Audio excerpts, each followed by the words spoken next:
논란, 학술적으로든 정치적으로든 심지어 또 경제적으로 논란이 되고 있는 개념이 하나 있죠. 그 뉴라이트. 뭐 그대로 풀이하자면은 뭐 보수주의, 뭐 이렇게 번역이 되기도 하고 경제학적으로도 뭐 신경제주의라고 신자유경제주의라고도 이야기되기도 하는데. 사람들이 이상한 현상이 벌어졌습니다. 뉴라이트에 이름을 올렸던 사람들이 난 뉴라이트 아니라고. 그래서 너 뉴라이트지 이러면 욕하는 것 같고 도망 다니고. 근데 보면 또 뉴라이트에 이름을 올린 사람들이 우리나라 역사학과 관련된 또 역사 정책과 관련된 주요한 부서에 이렇게 또 자리를 차지하고 있고 이상한 현상이 벌어지면서 뉴라이트 부서가 아니라 3대 국책 연구기관이죠. 그렇죠. 역사. 뉴라이트가 다 장악을 했어요. 네. 그럼 마지막 정점을 찍은 게 지금 이제 논란이 되고 있는 김영석이었더라. 네. 근데 김영석이는 역사학계에서 듣보잡이다. 고등학교 선생님 출신이잖아요. 그리고 저 박사학위 논문이 중국 송나라 논문을 쓴 사람이에요. 그러니까 우리나라 근대사나 그렇죠. 국사에 대해서는 문외한이고 그랬던 김영석이가 스를그머니 나타나서 뉴라이트냐 그러니까 자기는 뉴라이트 아니라고 그러잖아요. 다들 그런 것 같아요. 예, 그래서 그때 광복회가 뉴라이트 정의를 했어요. 9가지로. 네네. 제가 기사로 다뤘던 것. 그래서 그 9가지 기준을 김영석 지금 신임 관장을 팩트 체크해서 돌려보니까 그대로 부합한다. 아이 뭐 상당히 만점이에요? 부합하고 있는 거예요. 그러니까 예를 들어서 첫 번째가 이승만을 건국 대통령이라고 하는 자나 단체는 뉴라이트다. 네. 두 번째, 1948년을 그래. 건국절이라고 주장하는 자나 단체, 뉴라이트다. 네. 세 번째, 일제강점기 우리 국적을 일반인이라고 강변하는 자나 단체. 맞죠? 뉴라이트 정의 내리시는 네 거예요. 번째, 이게 광복회 정의예요. 광복회 하도 정의. 논란이 많으니까 네. 내가 기사로 다뤘던 건데 네 번째, 대한민국 임시정부 역사를 폄훼하고 임의 단체로 깎아내리는 자나 단체. 네. 다섯 번째, 식민사관이나 식민지 근대화론을 은연중 주장하는 자나 단체. 네. 여섯 번째, 일제강점기 곡물 수탈을 수출이라고 미화하는 자. 7번, 위안부나 징용을 자발적이었다고 강변하는 자나 단체. 여덟 번째, 독도를 한국 땅이라고 할 근거가 약하다고 주장하는 자나 단체. 마지막 아홉 번째, 뉴라이트의 협조, 동조, 협력하는 자나 단체. 9가지를 광복회가 요번에 뉴라이트의 정의로 내세운 거예요. 네. 김문수 장관 후보자 같은 경우는 9가지 다 해당되죠. 네. 김영석이도 그거 아니라고 하는데 네. 여기에 다 부합하죠. 근데 그렇죠. 이렇게 네. 들어보면 예. 뉴라이트가 나쁜 건가요? 아니, 그러니까 뉴라이트 사람들이 가장 주장하는 게 뭐냐면 건국절, 1948년 이승만 이거 키워드가 이거거든요. 그러면 1948년 이승만 건국절 이전에는 우리나라가 없었던 거예요? 그 말이 안 되는데 건국절이나 건국이 생긴 때 그럼 그 전에 우리 수많은 항일 독립투사들은 없는 거예요? 아니 그리고 그게 말이 안 되는 결정적인 거죠. 게 예. 그들이 건국의 아버지라고 하느님처럼 모시고 있는 이승만마저도 예. 48년도 정부 수립의 날 자기가 얘기를 했어요. 그렇죠. 예.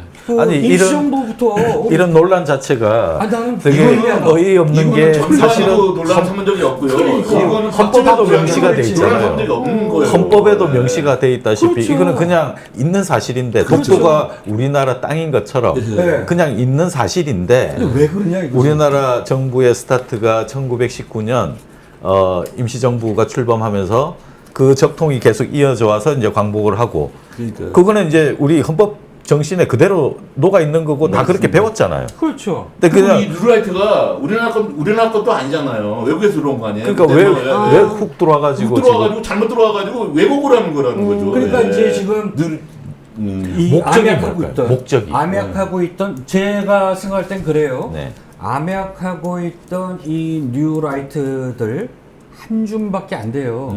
이들이 뉴라이트가 아니라고 숨어 지내다가 그러니까. 이번 기회에 그러니까 오죽하면 이종찬 광복회장이 밀정이 있다. 광고하셨죠 그분. 그렇죠. 네. 밀정이 있다라고 얘기했던 거는 대통령 주변에 밀정 있다. 네.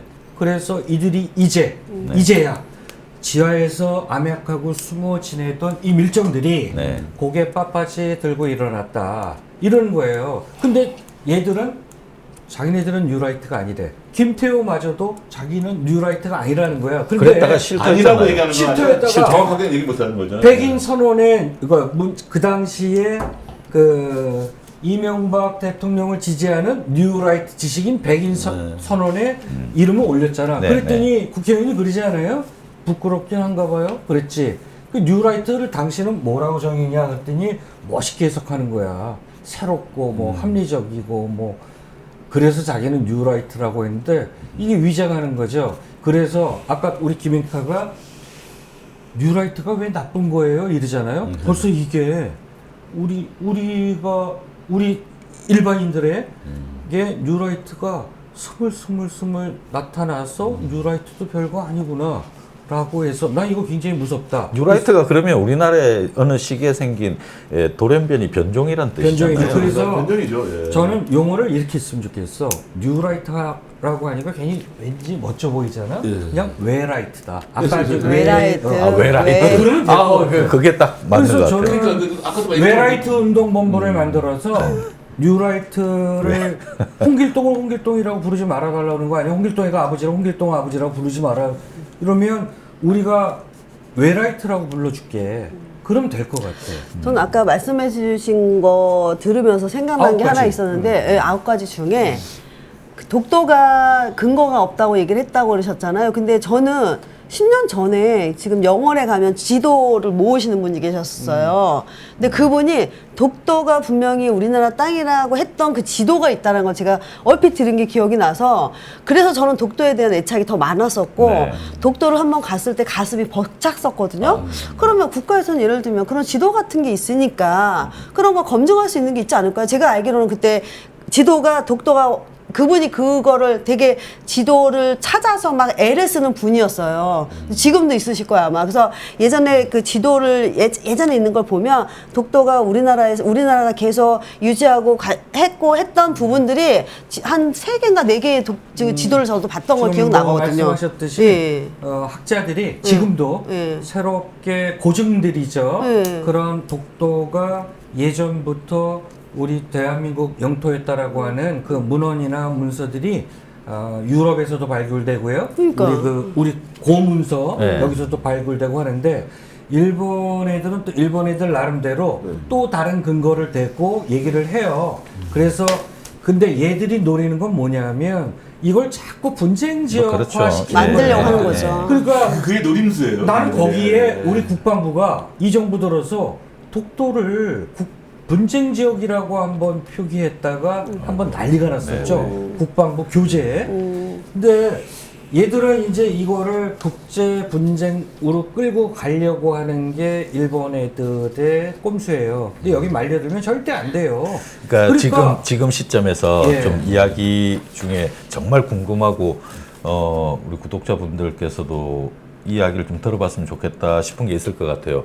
왜 그러면 뉴라이트들이 혹은 이 정권의 수뇌부가 일본과 친해지려고 하고 친하게 지내는 건 뭐 다른 문제겠습니다만은 왜 친일 정책을 세우고 또 이렇게 무리하게 이런 그 외정에 가까운 이런 정치를 하려는지 이유가 뭘까? 뭐가 이득이 있을까? 저는 네. 대통령의 이해관계랑 맞아 떨어졌다. 이해관계. 그러니까 물론 대통령의 역사나 안보 참모가 큰 문제가 있다. 네. 그게 과연 누구냐라고 이 정권 초기부터 그랬잖아요. 네, 네. 도대체 뭐 어떤 학자는 어떤 뭐 정치 평론가는 누가 윤 대통령을 가스라이팅 시키고 있느냐. 네. 그렇잖아요. 어제도 대통령이 대국민 기자회견에서 나는 뉴라이트가 뭔지 몰라요. 김영석도 몰라요. 네.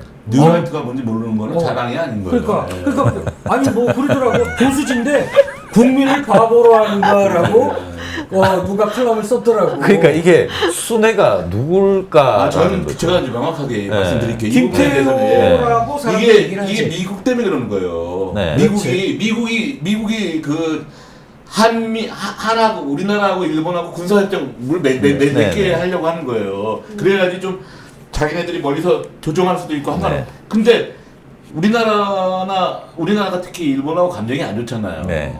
그런 부분을 계속적으로 뉴라이트 애들이 해소하려고 되는 거예요. 네. 이거는 미국의 지시라고 보면 그러니까 돼요. 군사 동맹을 한일 군사 동맹을 맺어라라고 미국이 이제 압박을 계속 그러니까 하고 있고 지금 윤석열이 미국에서 볼 때는 윤석열 대통령 될 때 한일 군사협정을 꼭 맺으려고 네, 노력을 하고 네, 있고요. 이게 가장 큰 문제인 거예요. 이게 네. 박근혜 때도 끊임없이 박근혜도 사실은 그 일본하고 그렇게 각각 일본이 진정한 사과가 없으면 박근혜도 그치. 일본하고의 그 관계를 개선하지 않으려고 했는데 그렇죠. 네. 지소비아 협정 때도 그렇고 네, 문재인 네, 네. 때도 마찬가지죠. 맞습니다. 그러나 지금 김 국장님께서 말씀하셨듯이 미국 인도 태평양 전략에 의하면 네.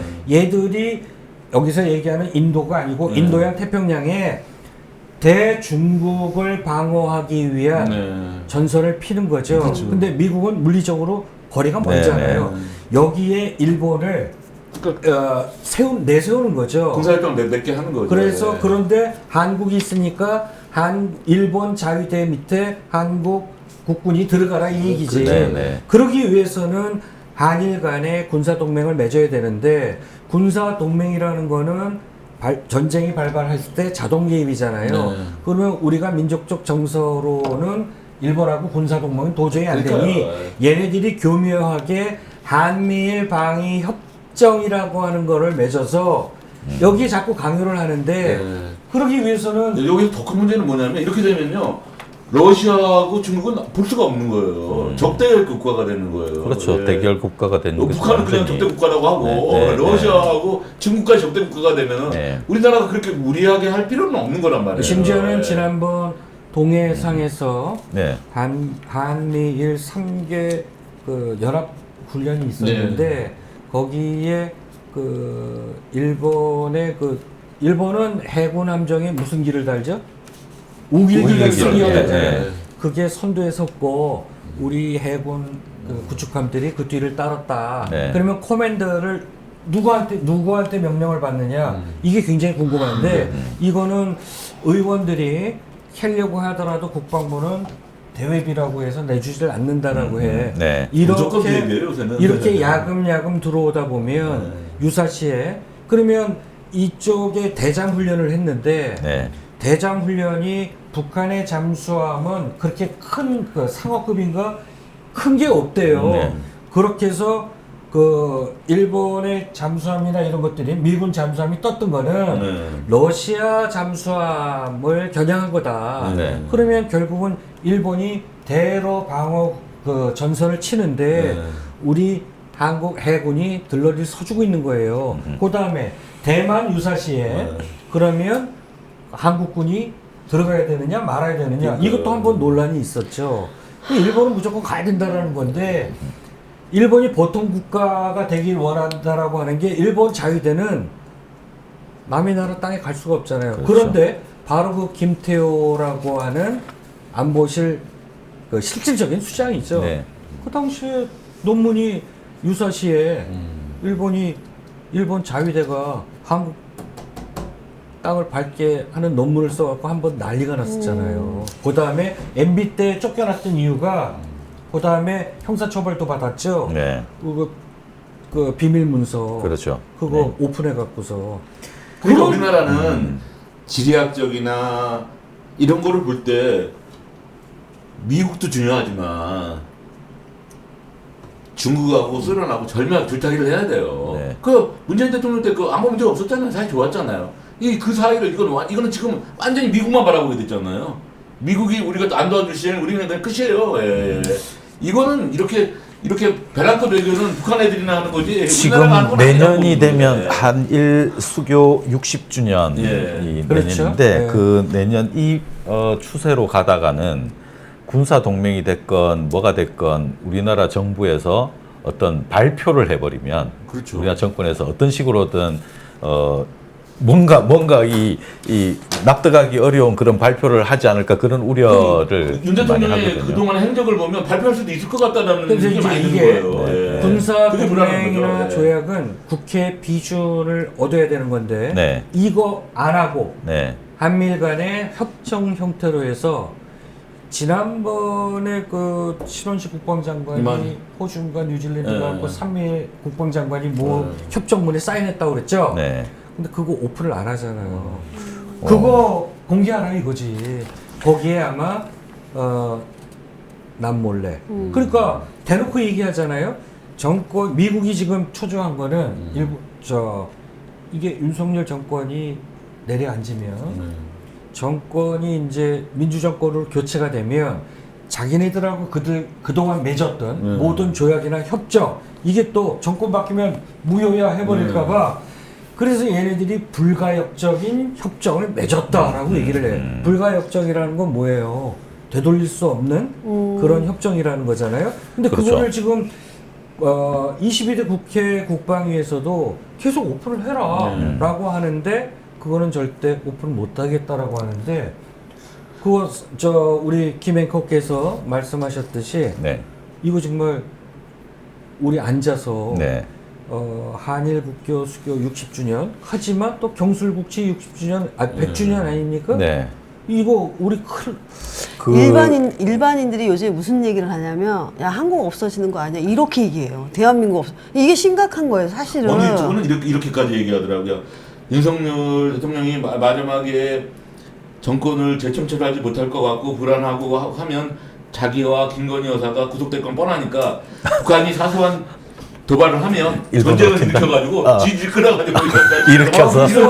이런 예측까지 하더라고요. 아니 예. 그 오죽 답답했어요. 그치. 김의겸 그 수석 최고위원이 네. 아예 장문의 메시지를 했죠. 최고회의 때 최고위원회의 때 개헌. 뭐 실질적으로 네. 그래서 1년의 과정이 지금 그 신복이었잖아요. 그 김용현 그렇죠. 예. 경호실장을 국방부 장관에 앉히고 그 다음에 신원식을 안보실장에 앉히고 군대 정보를 꽉 잡고 있는 데가 이제 37 777 부대라고 있어요. 그 옛날에 미군의 그 첩보부대였는데 한국군으로 이완됐죠. 거기가 이제 감청부대인데 거기에 그 사령관, 그 다음에 방첩부대장, 네. 여기가 전부 다 누구다? 요번에 그 윤 대통령 충암고 동문들로 그렇죠. 다 네. 채웠어요. 김용현이 지금 신임 장관 후보자가 충암고 선배잖아요. 1년 선배. 그런 그 인적 구성 때문에 그렇죠. 항상 그 유사시를 생각하고 있는 거 아닐까. 그렇죠. 네, 유사시라고 하는 건 뭐 정말 군사적으로 안보적으로 그러니까 윤 위협이 대통령 됐을 때 머릿속에는 내가 어떠한 행동을 하더라도 미국이 나를 지켜줄 거라는 생각을 갖고 있는 거예요. 예. 근데 나는 이제 뭐 지금 김 국장도 한 발 더 나가서 유튜브에 한일 동맹 내면 했는데 일본까지 지켜줄 수 있을 거라고 생각하는 거죠. 저는 근데 그게 지난 문제라고 보는 거죠. 6월 달에 제보라고 해서 제보가 간 그 유튜브 방송을 알고 네. 있는데 언론사죠 거기도. 네네. 근데 그게 6월 초였어요. 네. 근데 굉장히 구체적이었는데 내용이 지금 이제 김 국장님 네. 얘기했던 그거죠. 어차피 하야도 안 하고 안 할 것이고 탄핵안이 발의가 되면 결국은 남아있는 카드는 북한하고 불장난이다. 그래서 북한하고 모종의 딜을 하는데 여기에 국정원도 같이 시나리오를 짜고 있다. 근데 북한이 말을 안 들어.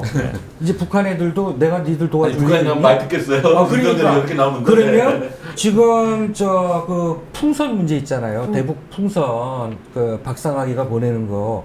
그러니까 북한이 이제 오물풍선으로 대응을 했는데 아따 니들 걸렸다 그래갖고 이제 대북 확성기를 지금 연일 방송하는데 북한이 네, 예전 맞습니다. 같으면 민감해서 네. 거기에 이제 포 사격을 하는데 북한이 일체 대응을 안 해. 그러면 자작극을 일으킬 수도 있다. 그래서 이미 시나리오는 다 짜져 있다. 그러면서 그때 신원식 국방장관이 안보실장으로 갈 겁니다라고 하는 제보가 온 거야. 근데 그건 누가 봐도 이거 뭐 완전히 무슨 뭐 썰아냐. 그렇죠. 뇌피셜이고. 근데 그분이 그러면 제보한 분이 예언가예요? 8월 달에 그대로 이루어졌잖아요. 신원식 장관이 안보시장이 됐고 네.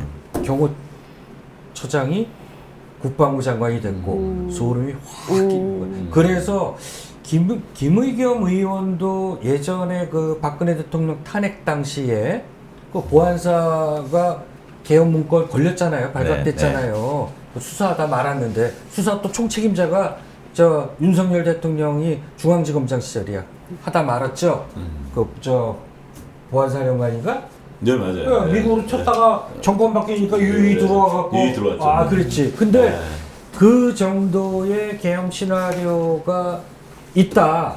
그 당시에 이거를 추미애 지금 의원이 그 당시 대표였지. 예. 이 정보를 준 게 김민석 의원이었거든. 네. 지금도 마찬가지로 김민석 의원이 아니 공식 회의석상에서 네, 그 얘기를 했죠. 예 얘기를 네. 했죠. 그- 그러면 상당히 그 신빙성 있는 이야기가, 제보가 있다라는 거야.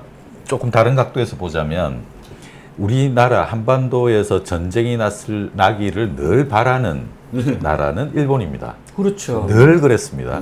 그리고 심지어는 일본이 원자폭탄 맞고 완전히 폭망했을 때 한국 전쟁 때문에 다시 일어섰고 또 다른 나라 베트남 전쟁 때문에 또 다시 일어섰고 그러니까 미국으로부터 막대한 지원을 받으면서 경제가 바로 이제 폈지 않습니까? 근데 30년 동안 경제가 그 다 이제 정책이 그리고 한국한테 거의 다 밀렸잖아요. 제조업들은 네. 막 다 밀리고 있는 판국에 다시 살아날 수 있는 유일한 기회, 정말 일본이 흥할 수 있는 유일한 기회는 우리나라에서 전쟁이 나는 겁니다. 그치. 그래서 우리나라는 사실상 북에도 적이 있고 잠재적인 역사적으로 볼 때 중국도 적이지만 현실적으로 우리나라에 전쟁이 일어나고 우리나라가 가장 불행하기를 진심으로 바라는 나라는 일본이다라는 사실은 네. 그 명확한 사실이지 않습니까? 그러다 보니까 일본의 극우가 네. 찬스는 지금이다. 윤 대통령이 집권했을 때 지금 빨리 서두르지 않으면 네. 이게 또 실기한다.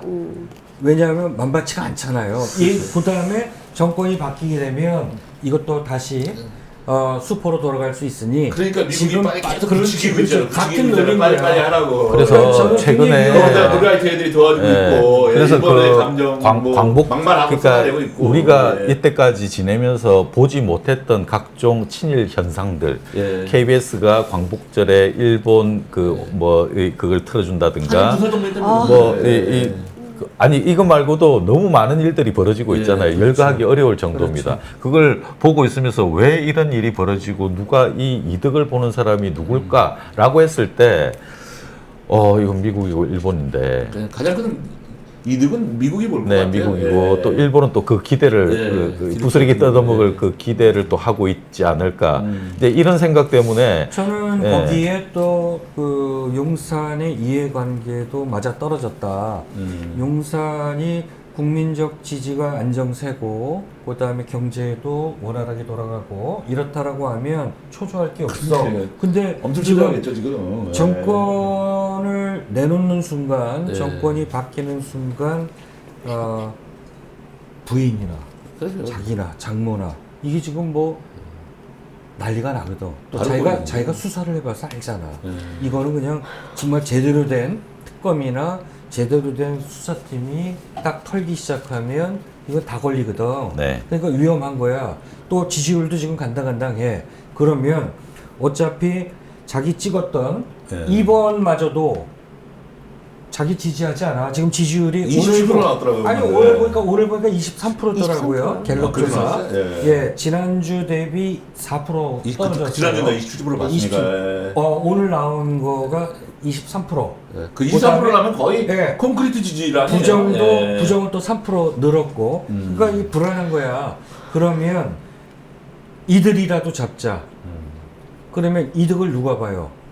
윤 대통령이 정권 지지가 이렇게 취약하고 이럴 때 바퀴벌레처럼 숨어서 암약하던 뉴라이트들에게 한 잔씩 주는 거야. 그러면서 뉴라이트의 태동은 얘네들이 원래 그 주사파 애들이었잖아요. 신지호 말씀하셨는데. 그렇죠. 얘들이 소련이 붕괴되니까 네. 내 마음 갈 곳을 잃어. 야, 우리 네. 어떡하냐? 그래서 얘들이 뉴라이파의 주 멤버가 되면서 얘들이 반공을 외친 거야. 참 이승만이처럼. 혼란스러울 것 같아요. 이게 지금 뉴라이트는 신보수인데 그런데 예, 얘들은 주사파라고 그러면은 예. 완전히 그 이제 얘들이 좌파라고 이제 전향을 한 거죠. 전향을 해서 자기 부정을 해야 되는데 네. 뉴라이트라고 하는 집단으로 뭉쳐서 얘네들이 세탁한 예, 거네. 그러면서 얘들이 반공을 외치기 시작해요. 그런 분들이 지금 정계 정치권에 아유, 있는 사람들이 김문수가 대표적인 네, 대표적이고 심지어 저 학교 다닐 때 한때 김문수 존경했다니까요. 그 양반이 그 구로공단에서 노동운동으로는 그렇죠. 일획을 그은 사람이에요. 네. 제가 5.3 사태 인천 네. 그때 현장에 같이 있었어요. 주한 시민회관에 이제 그런 분이 김문수 이제 갑자기 김문수가 아이고, 주동한 그 김문수 현장에 의원이 전 의원이 욕을 먹는 이유가 딱 하나 있어요. 아니 그냥 자기가 변절을 해가지고 학생 운동하다 변절해가지고 그냥 조용히 있던지 아니 그러면 되는데 김문수 의원은 내가 학생 운동을 굉장히 죽을 만큼 열심히 해봤는데 안 되는 거야. 안 되는 건 내가 나 보면 알잖아 라고 얘기하는 거예요. 그러면 학생 운동 해가지고 다 안 되는 건 아니잖아요. 우리나라가 그러니까- 엄청난 민주화를 이뤘잖아. 그런 건 싹 빼고 안 되는 거야. 내가 그렇게 열심히 노동운동까지 하고 죽자 사자 해봤는데 안 되는 거야. 자꾸 이런 말을 하니까 학생운동권에 대해서는 아주 밉상 이래요, 밉상 이래. 그러니까 안 되니까 하지 말아라 그렇게 얘기하니까. 운동권에서 극한으로 갔던 친구들이 소련이 붕괴되면서 멘붕이 온 거야. 그래서 얘들이 뉴라이트라고 하는데 이제 둥지를 튼 거지. 그렇죠. 그래서 네. 바퀴벌레처럼 숨어서 암약하다가 지금 이제 호기를 만난 거지. 또 윤 대통령은 자기 전통적인 지지 기반마저 지금 떨어져 나가지. 또 뭐 한동훈이 같은 애가 고기 들고 막 대들라고 하니까 그러니까 이참에 네. 뉴라이트 애들 얘네들을 키워서 얘들하고의 스크럼을 짜고 있는 것 같아. 왜냐하면 딱 되게 웃긴 게 아니 김문수 같은 경우 박근혜 탄핵당했을 때 윤석열이 빨간 놈들이 수사해갖고 막 박근혜가 왜 탄핵당했다고 나는 지박이 없어지면서 뉴라이트도 없어지는 줄 알았어요. 내가 얘기했잖아. 암약하고 있다가 대단한 거예요. 네. 지금 이 정권 만나갖고 네. 세상 만난 거야. 그리고 예전에는 뉴라이트 숨기고 그 다음에 그 김문수 장관 청문회 하듯이 그때 물어보면 얘들이 아니더라도 아 그건 뭐 독도는 누구 겁니까? 물어보면 얘들이 당당히 아유 그걸 질문이라고 하십니까? 이렇게라도 했는데 지금은 개인적인 견해는 뭐 이거는 분쟁 중인 사안이라서 아니, 그러니까 아니 이진숙이도 그러잖아. 아까 말씀하실 때 뉴라이트들이 진짜 웃겼는데 네. MB 때 뉴라이트들이 공통점이 하나 있어요.